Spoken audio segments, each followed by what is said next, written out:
Hey everybody, it's Trainwreck Trump Tuesday and welcome into Occupy Democrats. You know, I'm pretty certain there's a couple of words that don't exist in Donald Trump's vocabulary: humble and subtle.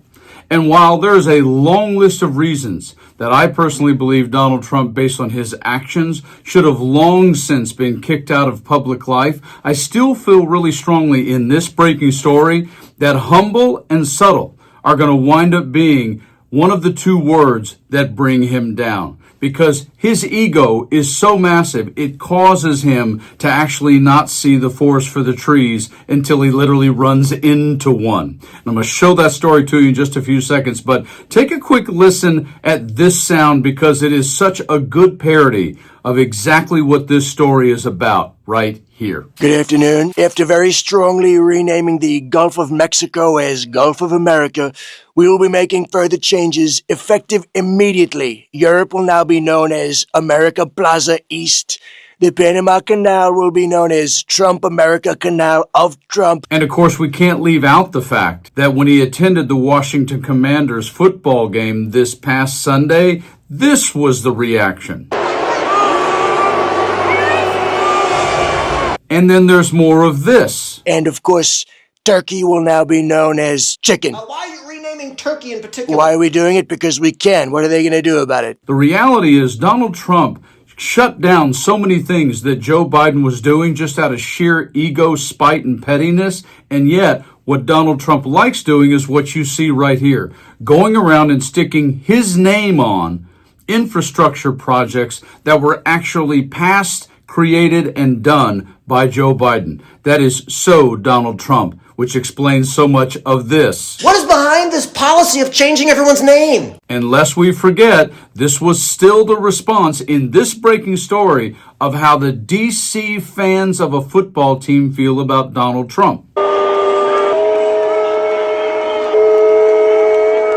And then we'll go ahead and finish up with this. So what's that? Zelensky's on line 3? Put him on speaker. What else do you want? We're cutting off the aid to meet... Mr. Trump, we demand that you call our country Trump Crane. Trump Crane?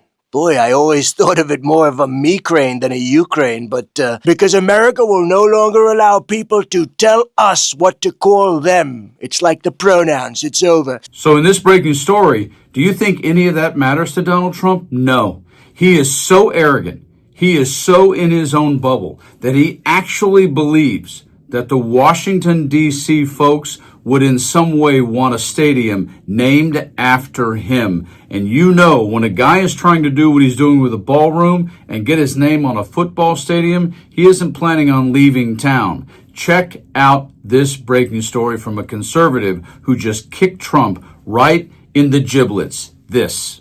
Breaking news, significant chunk hates Trump.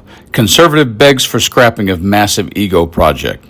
Donald Trump's drive to get the new stadium being built for the NFL Washington Commanders named after himself was on the receiving end of a beatdown Tuesday morning from conservative columnist Jim Garrity, who found himself wondering if he's ever heard of a worse facility naming proposal. Garrity, a regular columnist for the conservative National Review, took to the editorial pages of the Washington Post to point out that a stadium in Washington, D.C. would be a disaster, under a headline that bluntly stated, in quotes, "Please, Commanders, anything but the Donald J. Trump Dome." The conservative got right to the point by asserting, in quotes, "A significant chunk of the Commanders' fan base hates Trump with as much passion and fury as they hate the Dallas Cowboys, as was evidenced by the president being loudly booed during an appearance at a game this past Sunday." Noting the team's struggle under former highly unpopular owner Daniel Snyder, who was forced to sell by the league due to a multitude of scandals and allegations, Garrity said sarcastically, "Hasn't the team's fan base suffered enough?" In quotes, neither Trump nor the federal government is paying for the new stadium. The Commanders will cover the $2.7 billion of the construction costs, and the District of Columbia will contribute approximately $1 billion in public funds for the project, he wrote, before pointing out that naming rights are normally sold to the highest bidder, and Trump has already indicated that he has no intention of getting out his wallet to pay. More importantly, the conservative warned naming a stadium after Trump in what can be considered hostile territory would turn off the fan base the new ownership is attempting to regrow. In quotes, I suspect a lot of Commanders fans would prefer any company with any reputation, Enron, Theranos, TikTok, or even Ashley Madison, than to have their beloved team play in the Donald J. Trump Dome, he predicted, before adding there are already more than enough venues sporting the Trump name to satisfy his ego. He added that Josh Harris, the managing partner of the Commanders ownership group, should fend off the advances of the temperamental and erratic president.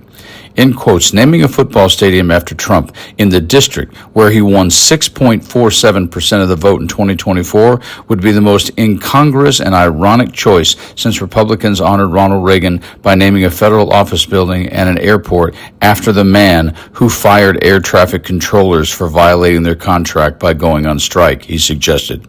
In quotes, the Commanders' ownership cannot let that happen.